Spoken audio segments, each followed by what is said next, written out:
Sou psicanalista, solteiro. Tenho 62 anos e vida sexual ativa. Em novembro do ano passado, comecei a perceber erupções em manchas estranhas na pele. Procurei um dermatologista. Ele me receitou um antialérgico. Tomei durante 5 dias. Não resolveu. Procurei outro. Saí do consultório com a receita de uma pomada poderosa. Outra frustração. Preocupado e já começando a ficar impaciente, parti para o terceiro especialista. Nova receita, nova medicação.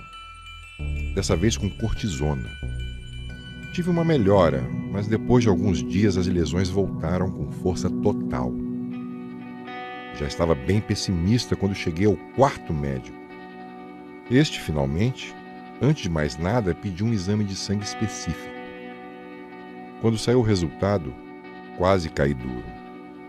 O diagnóstico não deixava dúvidas. Eu estava com sífilis.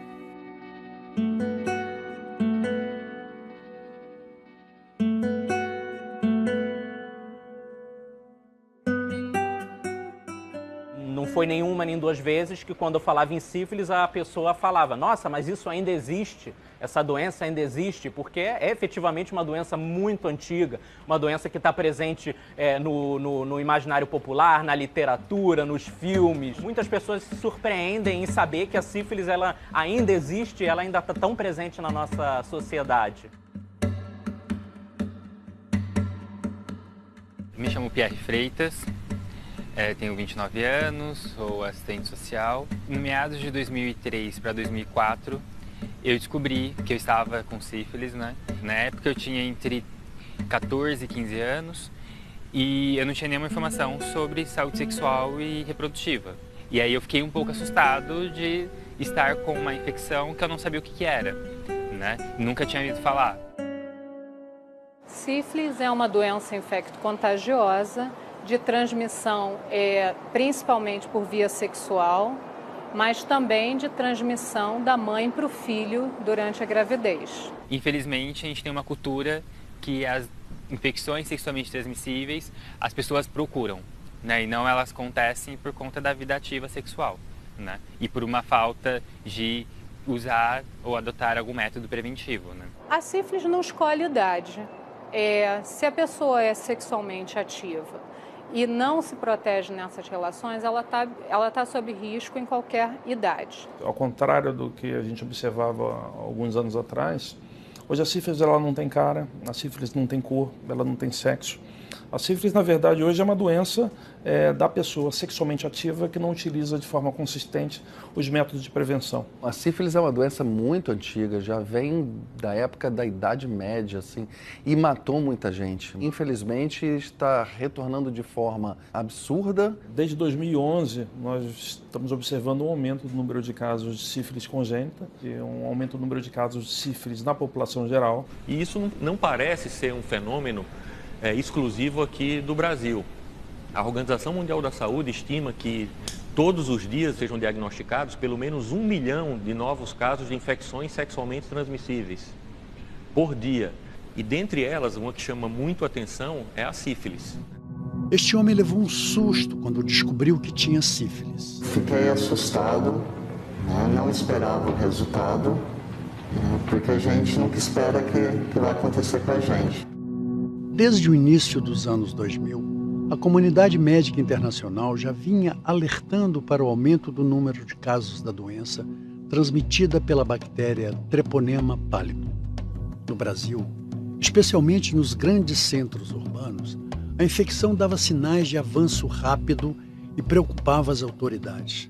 A sífilis é uma doença transmitida pelo sexo. Tanto que, em meados de 2007, a ONG do Rio de Janeiro, Centro de Educação Sexual, junto com outros parceiros, lançou uma campanha de prevenção, estrelada por artistas como Glória Pires e o marido Orlando Moraes.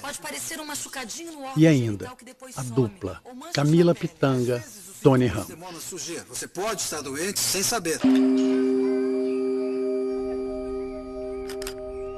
Eu sou Daniel Fernandes, eu tenho 32 anos, atualmente moro em Goiânia Eu sou fotógrafo, né? Fotografo desde pessoas a festas. Também já fotografei casamentos no começo.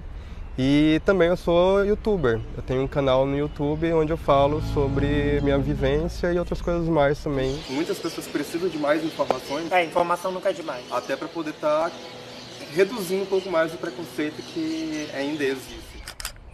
Aos 26 anos eu tive a primeira infecção da sífilis, né? Durante a faculdade eu fazia turismo e aí eu estava estranhando minhas mãos porque elas estavam cheias de calos, né? E estranhava porque eram uns calos meio profundos, não era aqueles de bolhas que normalmente a gente tem quando faz academia ou pratica alguns exercícios em si. E então eu comecei a estranhar e também minha língua começou a ficar com umas pontinhas de ferida também. E com o passar do tempo foi aparecendo também algumas feridas na minha gengiva. E isso eu comecei a estranhar bastante. Eu não sei o que poderia ser, né? Fiquei com receio de repente ser alguma coisa mais grave. Infelizmente, a gente percebe que as pessoas nem sempre conseguem se colocar como uma potencial pessoa sob risco de adquirir uma doença sexualmente transmissível. Ela sempre acha que seu comportamento é seguro e que outras pessoas podem ter doenças sexualmente transmissíveis, mas não ela. Os números confirmam a observação do infectologista. Estimativas da Organização Mundial de Saúde apontam que a cada ano, cerca de 131 milhões de pessoas são infectadas pela clamídia, 78 milhões pela gonorreia e quase 6 milhões pela sífilis, sem contabilizar outras infecções sexualmente transmissíveis, como por HIV, HPV, herpes e hepatites virais. Eu, como médico infectologista, eu atendo nos postos de saúde na Prefeitura do Rio de Janeiro. E eu tenho observado um aumento do número de casos muito grande. Eu tenho visto com maior frequência nos jovens, nos adultos jovens. E não importa se homem, mulher, a gente tem visto com uma prevalência bem elevada e assustadora. A população jovem hoje, por não ter vivido tanto a epidemia de sífilis nas décadas anteriores, como o início da epidemia de AIDS, eventualmente pode estar se descuidando desses métodos de prevenção. Dados do Ministério da Saúde revelam números preocupantes. Em 2010, foram notificados 1.249 casos de sífilis adquirida, aquela que se pega através da relação sexual sem camisinha. Em 2015, apenas 5 anos depois, esses números saltaram para 65.878, um aumento de mais de 5.000%.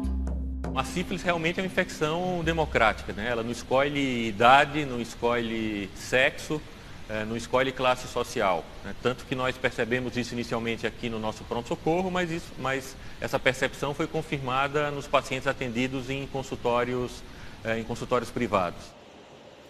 A gente vê o aumento de sífilis adquirida em todas as regiões, seja no sul, sudeste, norte, nordeste, a gente vê centro-oeste. Aos 26 anos eu tive a primeira infecção da sífilis, né? Jamais tinha imaginado que teria uma reinfecção e aos 31 anos eu descobri que eu estava com sífilis novamente. Aquela preocupação que você acha que nunca mais vai acontecer de novo, porque você tem todo o cuidado, foi justamente o que me deixou mais preocupado. Com relação à sífilis, existe um desconhecimento muito grande, não só em relação ao risco, como em relação às consequências dessa doença, com comprometimentos muito sérios do sistema nervoso central, com doença neurológica, com quadros de demência, com manifestações auditivas, oculares, com manifestações cardíacas, ósseas.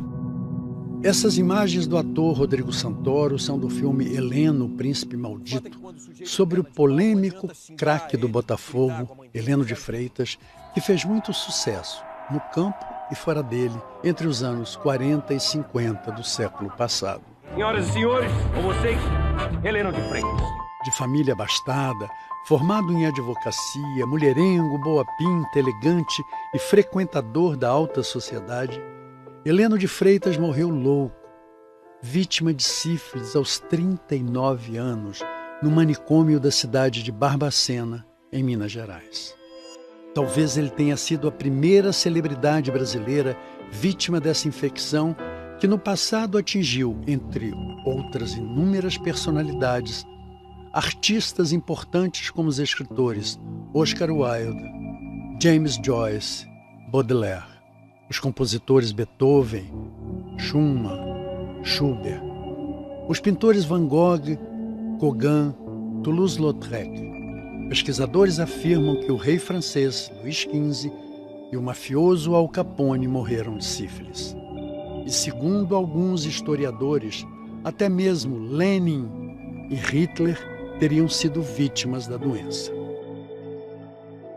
Os primeiros relatos da sífilis datam dos primórdios da Idade Média, quando se alastrou pela Europa, contaminando figuras importantes do clero e da nobreza. Na época, dizia-se que a infecção fatal, que posteriormente ficou conhecida como a doença francesa, era uma vingança da América contra os colonizadores europeus. Colombo teria regressado para o Velho Mundo, carregando nas caravelas a bactéria da nova doença. Não achava que pudesse ser contaminada tão rápido assim. Você não acreditava que uma relação você já pegava. E nesses últimos 5 anos, mais ou menos, inúmeras pessoas que eu conheço de diversos lugares do país tiveram o mesmo problema que eu. A sífilis pode ter 3 tipos de apresentação principal. Na primeira fase da doença, na fase primária, que é a fase do cancro, né, que é a lesão, a úlcera, muitas vezes essa úlcera desaparece espontaneamente depois de alguns dias ou semanas, levando ao paciente a falsa percepção, a falsa impressão de que ele está curado. Num segundo momento, que pode ser em torno de 2, 3 semanas após essa primeira lesão, surge um quadro clínico mais extenso, em que você pode ter lesões sobre todo o corpo, muitas vezes confundindo com um quadro de alergia. É muito comum também as pessoas apresentarem lesões nas palmas das mãos e nos pés. Essa é a fase que a gente chama de sífilis secundária. Esse período contínuo onde ela não tem sintomas, mas transmite a infecção, a gente chama de sífilis latente. E nos quadros mais graves, que são anos de sífilis latente não diagnosticado, a gente pode fazer um quadro muito grave de sífilis terciária, que é com manifestações neurológicas, até alguns quadros de demência relacionados à sífilis não diagnosticada mais cedo. Em relação à prevenção da sífilis, é importante lembrar que não existe uma vacina. A única forma de prevenir a sífilis é através do sexo seguro. O acesso ao diagnóstico ele é fácil, ele está disponível em qualquer unidade de saúde, sem nenhum custo, com uma rapidez, através principalmente dos testes rápidos. Hoje, o teste rápido é muito simples. Basta uma espetada no dedo e em 10 minutos sai o resultado. É uma doença que ela é facilmente diagnosticável e, principalmente, facilmente tratável. Então a médica ela me falou assim, você tem que fazer o tratamento, e o tratamento é com a penicilina, você vai ter que tomar durante 3 semanas, duas por vez, né? A penicilina, é interessante falar que foi o primeiro antibiótico surgido na humanidade. Esse foi o antibiótico usado ao longo de muitos anos para tratar pneumonias, infecções de pele e principalmente se tornou extremamente eficaz para tratar a sífilis, sendo o tratamento de escolha para o tratamento de qualquer sífilis em qualquer fase. E dependendo do momento que você faz o diagnóstico, seu tratamento terá um tempo determinado. Na sífilis primária, quando a gente só tem a ferida na região genital, normalmente uma dose de penicilina benzatina intramuscular vai curar essa pessoa. Na fase secundária, que é aquela que a gente tem manchas no corpo, normalmente a gente trata com 2 doses de penicilina benzatina com um intervalo de 1 semana entre as 2 doses. E quando é a fase latente, quando a gente não sabe em que momento essa sífilis aconteceu, porém a gente fez o diagnóstico através do exame de sangue, normalmente a gente oferece 3 doses de tratamento com intervalo de 1 semana em cada dose. Na primeira semana, minha mão ela já começou a melhorar bastante. Então, quando foi na terceira semana, nas últimas 2 aplicações, eu já estava me sentindo assim, outra pessoa.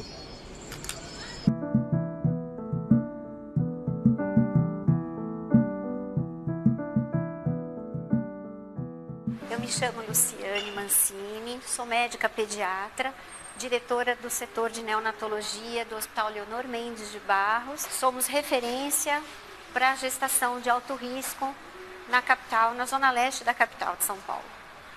Atendemos várias gestantes de várias faixas etárias e diferentes níveis socioeconômicos.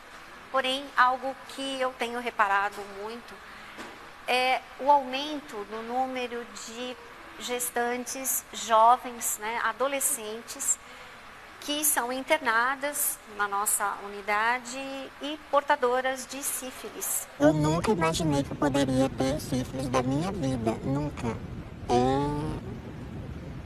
É muito estranho, assim, é desesperador.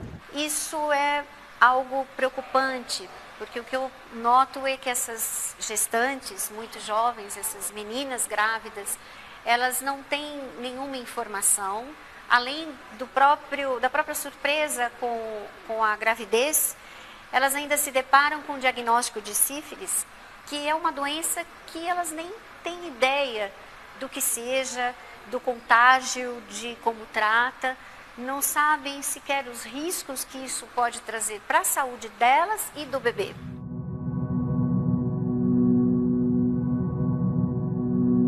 Eu acho que o que tem acontecido é um pouco de falta de informação, na questão de campanhas que tem ficado para trás, que antes ocorriam mais na questão de campanhas educativas do uso do preservativo, as campanhas na escola, no caso, as campanhas na rua, na própria TV, que não tem ocorrido mais em relação ao uso dos preservativos e uma informação em geral do que são as doenças sexualmente transmissíveis. Eu penso que é muito importante se a gente tivesse educação sexual e reprodutiva nas escolas. Eu acho que as pessoas entre 13 e 19 anos têm mais esse problema pela falta de comunicação no colégio entre os pais sobre o uso da camisinha e sobre o problema em si. É bem pouca comunicação em relação a esse tipo de doença sexualmente transmissível.